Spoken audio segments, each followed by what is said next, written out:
uh, subscribe to our channel and hit the like button if you're excited to dive into the intricacies of Stephen King's beloved universe.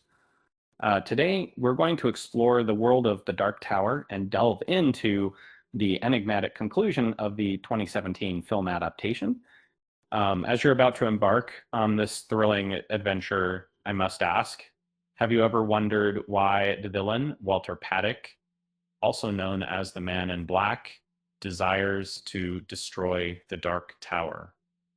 Um, what what drives his relentless pursuit, and what secrets lie behind the tower's mysterious power? In Nikolai Arcel's 2017 film adaptation of Stephen King's The Dark Tower, some viewers might find themselves puzzled by the conclusion due to its departure from the source material.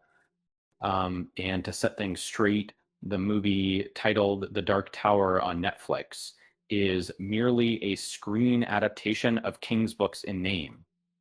Well, certain plot points are preserved and occur earlier than they do in the novels. Others have been significantly altered or moved entirely. The main character, Roland Deschain from Gilead, played by Idris Elba, undergoes a significant transformation compared to his book counterpart, with his central driving force being completely revised. For those familiar with the making of the Dark Tower film, it's no shock that the final product faced numerous script revisions, reshoots, and editorial concessions. Um, Despite boasting a talented cast headed by Idris Elba and Matthew McConaughey in his debut villain role, many agree that their exceptional performances were ultimately underutilized. Um, the end product is a film that crams an abundance of narrative, some might say too much, into its brisk 95-minute duration. The extensive mythology presented does necessitate some exposition. In the film, Midworld is depicted on screen, while the term Keystone Earth is mentioned occasionally.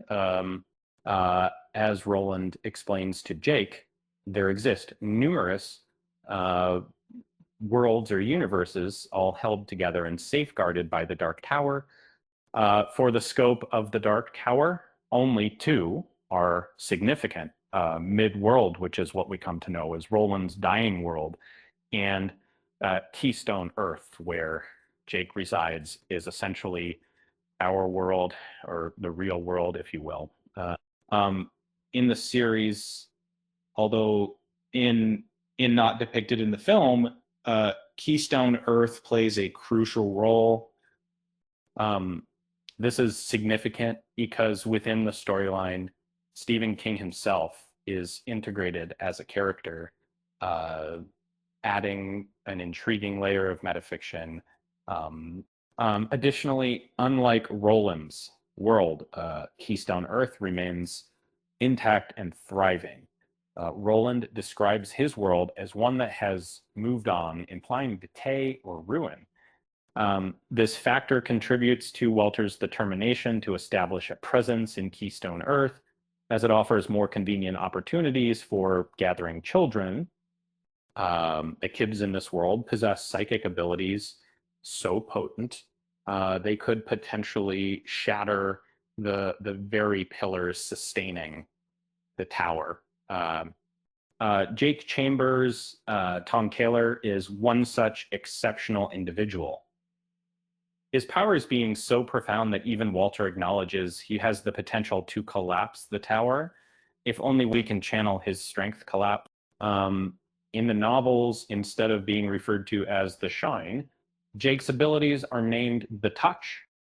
Both Jake and one of Roland's old friends and fellow gunslinger, Alan Johns, possess this ability, who feels that essentially it's the same powerful psychic ability in Stephen King's universe, but with a different name: mind reading, telepathy, and the ability to see glimpses of the future, past, are all part of this psychic gift. In the film, Jake's touch is amplified significantly. This amplification is crucial in understanding why Walter wants to destroy the Dark Tower of that. The Crimson King, a malevolent cosmic entity that's been around since before time, is the true antagonist driving Walter's actions.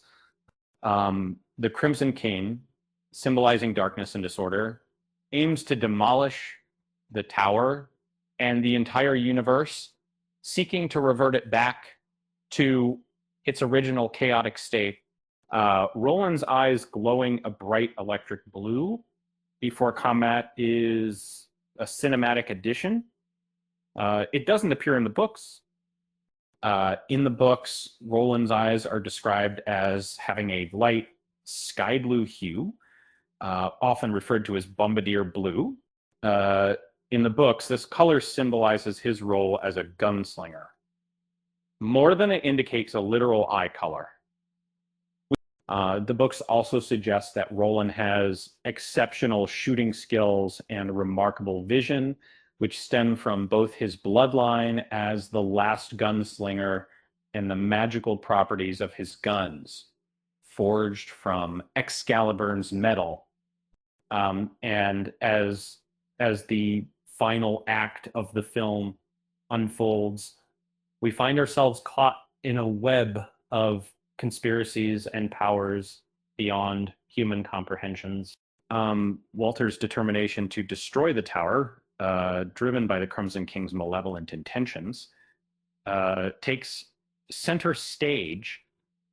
But why? It's a paradoxical universe where the lines between good and evil are constantly blurred, and the stakes are higher than we can imagine. With that said, thanks for watching, and until next time.